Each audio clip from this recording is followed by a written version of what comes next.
प्रतिज्ञा competition centre के इस ऑनलाइन क्लास में आप सभी का हार्दिक स्वागत है। आज हम लोग का टॉपिक है कॉजेटिव वर्ब्स और इस वर्ब के बारे में हम लोग एक्टिव में भी और पैसिव में भी पढ़ेंगे। पहले हम लोग जानेंगे कॉजेटिव वर्ब्स होता क्या है, लेकिन जानने से पहले आपसे एक छोटी सी रिक्वेस्ट है। अगर अभी तक आप इस चैनल को सब्सक्राइब नहीं किए हैं तो कृपया इस चैनल को सब्सक्राइब कर लीजिए और रेड बटन पर क्लिक करना नहीं भूलिएगा, नहीं तो कुछ इम्पोर्टेंट वीडियोज़ आप मिस कर देंगे। हमारे इस चैनल से जो भी वीडियोज़ बनेंगे आप सबसे पहले पहुँचे, इसके लिए आपको इस चैनल को सब्सक्राइब ज़रूर करना होगा। और अगर वीडियो पसंद आए तो लाइक, कमेंट, शेयर करना नहीं भूलेंगे। तो आज मैं आपको बताने वाला हूँ कॉजेटिव वर्ब्स के बारे में। यह होता क्या है, कॉजेटिव वर्ब्स होता क्या है। सबसे पहले हम लोग इसका हिंदी जानते हैं कि आखिर ये हिंदी में क्या है, कॉजेटिव वर्ब्स हिंदी में क्या होता है। तो इसी को प्रेरणार्थक क्रिया हिंदी में कहा जाता है। हिंदी ग्रामर में हम लोग प्रेरणार्थक क्रिया के नाम से इस वर्ब को जानते हैं। ठीक है, आज हम लोग इंग्लिश और हिंदी दोनों ही समझ लेंगे आज के इस वीडियो में। तो देखिए, कॉजेटिव वर्ब्स का आप हिंदी देखें प्रेरणार्थक, जैसे ये प्रेरणा के लिए बनाया गया हो, प्रेरणा देने के लिए बनाया गया हो, मतलब इसमें काम जो होगा वो किसी की प्रेरणा से होगा। कोई खुद काम नहीं करेगा, ऐसा प्रतीत होगा कि जो सब्जेक्ट है वो काम खुद नहीं कर रहा है, बट प्रेरित कर रहा है किसी को करने के लिए। जैसे इसको समझने के लिए थोड़ा सा और आप जान ले कि जो कॉजेटिव वर्ब्स है या फिर प्रेरणार्थक क्रिया है वो दो तरह के होते हैं। हम लोग दोनों को जानेंगे। हम लोग इसको फर्स्ट या प्राइमरी भी कह सकते हैं, प्राइमरी कॉजेटिव वर्ब्स।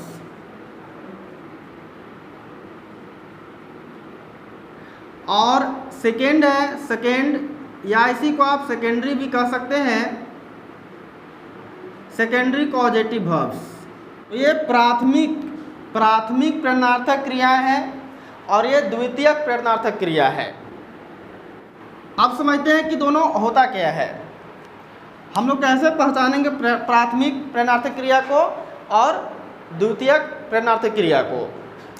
तो देखिए, जो हमारा क्रिया होता है, जो क्रिया है उसमें आना लगा करके, आना लगाकर मतलब आना लगा हुआ रहता है। जैसे लिखना है, ये कॉजेटिव नहीं है। ठीक है, ये कॉजेटिव नहीं है। जब ये लिखना है तो ये कॉजेटिव नहीं है। अगर इसको हम लिखाना कर दें, याद रखिए आना लगा हुआ रहेगा, तो मेरा लिख जो वर्ब है लिख, उसमें आना लग गया तो हो गया लिखाना। तो ये प्रेरणार्थक क्रिया है या कॉजेटिव वर्ब है। ठीक है, और ये प्राइमरी कॉजेटिव वर्ब इसको कहा जाएगा, आना रहेगा लिखा हुआ। तो दौड़ना होता है ना, अगर हम दौड़ाना कह दें, ये दौड़ना जो है, दौड़ना प्रेरणार्थक क्रिया नहीं है, ध्यान दीजिएगा। दौड़ना प्रेरणार्थक क्रिया नहीं है, लेकिन दौड़ाना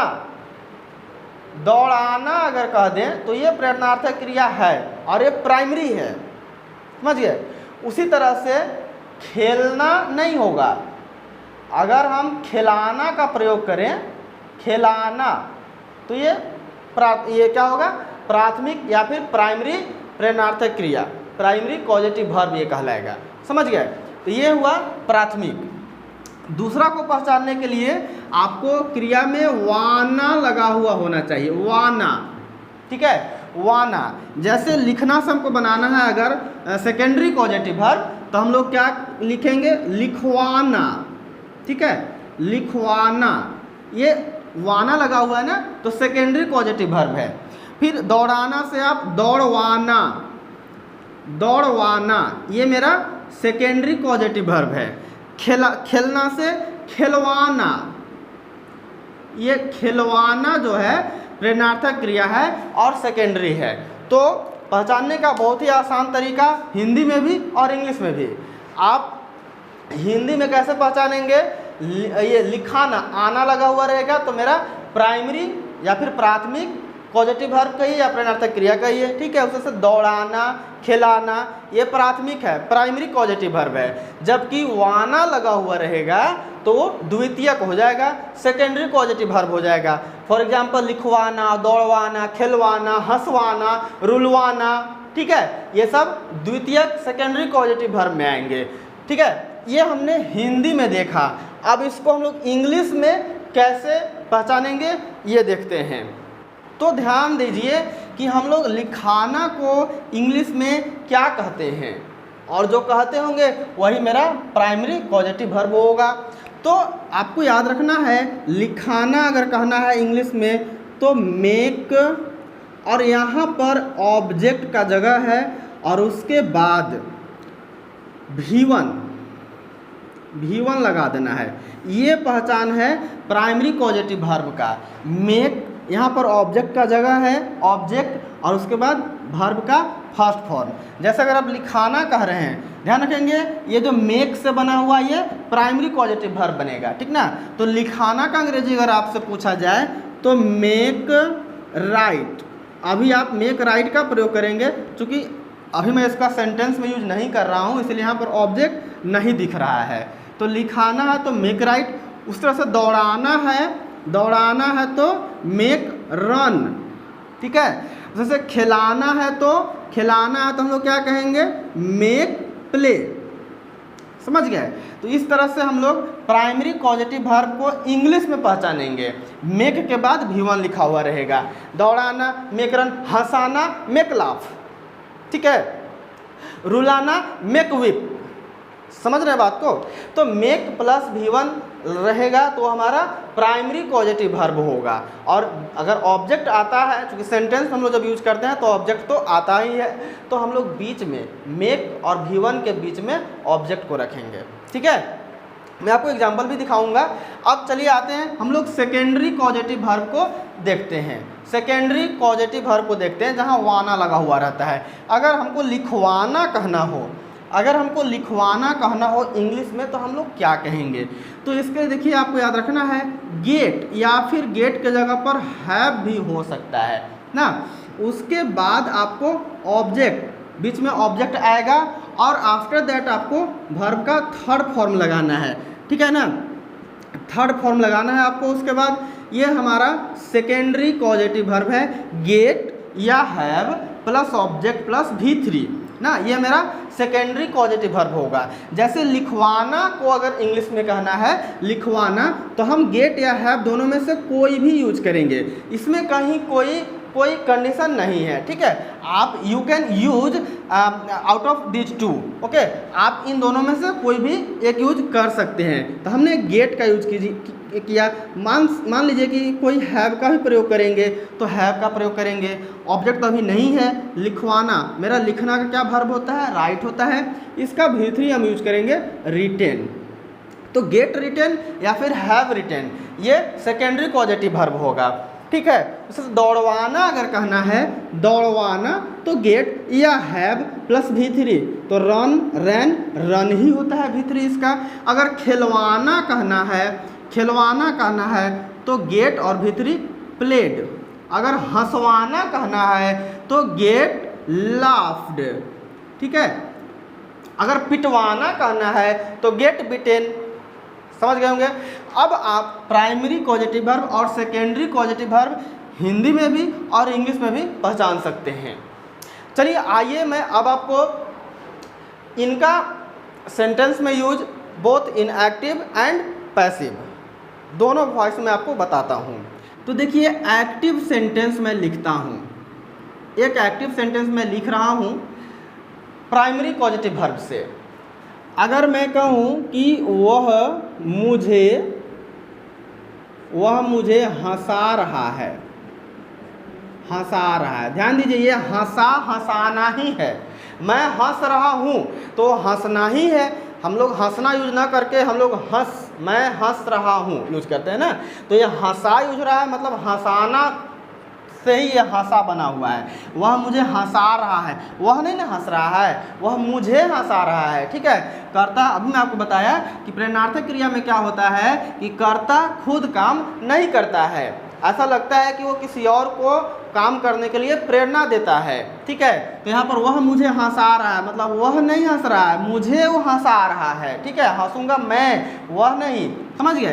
तो ये मेरा प्राइमरी पॉजिटिव वर्ब से बना हुआ है। If I change this sentence into English, वह मुझे हंसा रहा है, he, this is in present continuous tense, he is. Now आपको याद होगा हंसाना का अंग्रेजी आपको याद होगा कि क्या होगा, मेक लाफ, जिसमें मैं आपको बताया था कि बीच में ऑब्जेक्ट भी रखना है। तो ही इज, मेक तो हम नहीं रख सकते हैं क्योंकि प्रेजेंट कंटिन्यूअस टेंस है, तो मेकिंग मैं कर दूंगा इसको, मेकिंग। उसके बाद आपको ऑब्जेक्ट रखना है, यहाँ पर ऑब्जेक्ट है मी, तो मी हमने रख दिया। उसके बाद क्या करना है, V1 लाफ। तो इस तरह से इस हिंदी सेंटेंस का translation he is making me laugh हो गया। ये हमारा एक्टिव सेंटेंस था। अब अगर मैं इसे पैसिव बनाऊं तो कैसे बनाएंगे पैसिव? अगर हिंदी की बात किया जाए तो हिंदी में जो इसका पैसिव होगा, मुझे उसके द्वारा हंसाया जा रहा है, हंसाया जा रहा है, या मैं उसके द्वारा हंसाया जा रहा हूँ, ऐसे बना सकता है, मुझे उसके द्वारा हंसाया जा रहा है। ठीक है, ये सेंटेंस मेरा पैसिव है। अब हम लोग इंग्लिश में ट्रांसलेट करेंगे, इसको कैसे बनाएंगे? तो आपको याद होगा पैसिव का रूल्स, मैं अपने पिछले कुछ वीडियोज में बताया हूँ कि एक्टिव से पैसिव कैसे चेंज किया जाता है। सबसे पहले क्या लिखा जाता है, ऑब्जेक्ट लिखा जाता है। तो ऑब्जेक्ट क्या है, मुझे ना, ये देखिए यहाँ पर मी, मैं इंग्लिश से बना रहा हूँ, ये हिंदी से नहीं बता रहा हूँ, इंग्लिश से मैं आपको बता रहा हूँ कैसे चेंज करना है। तो ये मी है, आ जाएगा फर्स्ट में आई बन के। ठीक है, उसके बाद ये जो हमारे पास V4 वाला है, आपको मैं बताया था प्रेजेंट कंटिन्यूअस टेंस का जो पैसिव बताया था उसमें बताया था कि इज एम आर वाला है, तो इसमें भी इज एम आर का ही प्रयोग होता है, आई एम। उसके बाद मैं आपको बताया था बींग लगाने के लिए, आई एम बींग। उसके बाद V3 मेरा मेक वर्ब है ना, तो इसका V3 क्या हो जाएगा, made, I am being made. उसके बाद आपको क्या करना है, टू लगाना है। ठीक है, यही याद रखिएगा, टू लगाना है, I am being made to. उसके बाद V1 लाइए, to laugh, I am being made to laugh, मुझे हंसाया जा रहा है। ठीक है, ये हुआ किसके द्वारा, उसके द्वारा, बाय हिम, या फिर यहाँ से आपका सब्जेक्ट उधर आ जाता है बाय हिम के रूप में। समझ गए? एक और एग्जाम्पल देख लें आप, एक और एग्जाम्पल, ये फर्स्ट एग्जाम्पल था। सेकंड एग्जाम्पल अगर मैं कहता हूँ, तुम उसे दौड़ाते हो, तुम उसे दौड़ाते हो, इसका ट्रांसलेट हम लोग करेंगे, यू सिंपल प्रेजेंट टेंस का है या फिर प्रेजेंट इंडेफिनिट टेंस भी कहते हैं। तो you make, V1 V5, you make उसे है him run, V1, you make him run. ठीक है, इससे ये एक्टिव सेंटेंस है।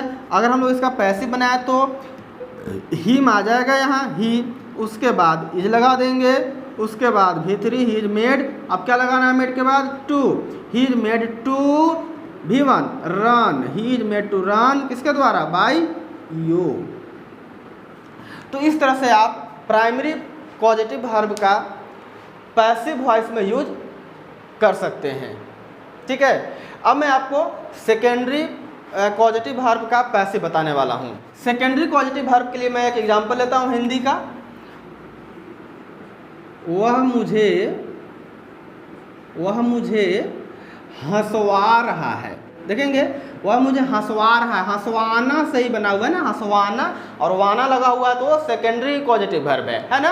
तो वह मुझे हंसवा रहा है, अगर हम इसको ट्रांसलेट करें तो ही इज, आपको याद होगा गेट या हैव प्लस, जब साइड में देख लीजिए, हैव या गेट प्लस आपको ऑब्जेक्ट और प्लस V3 बताए थे ना।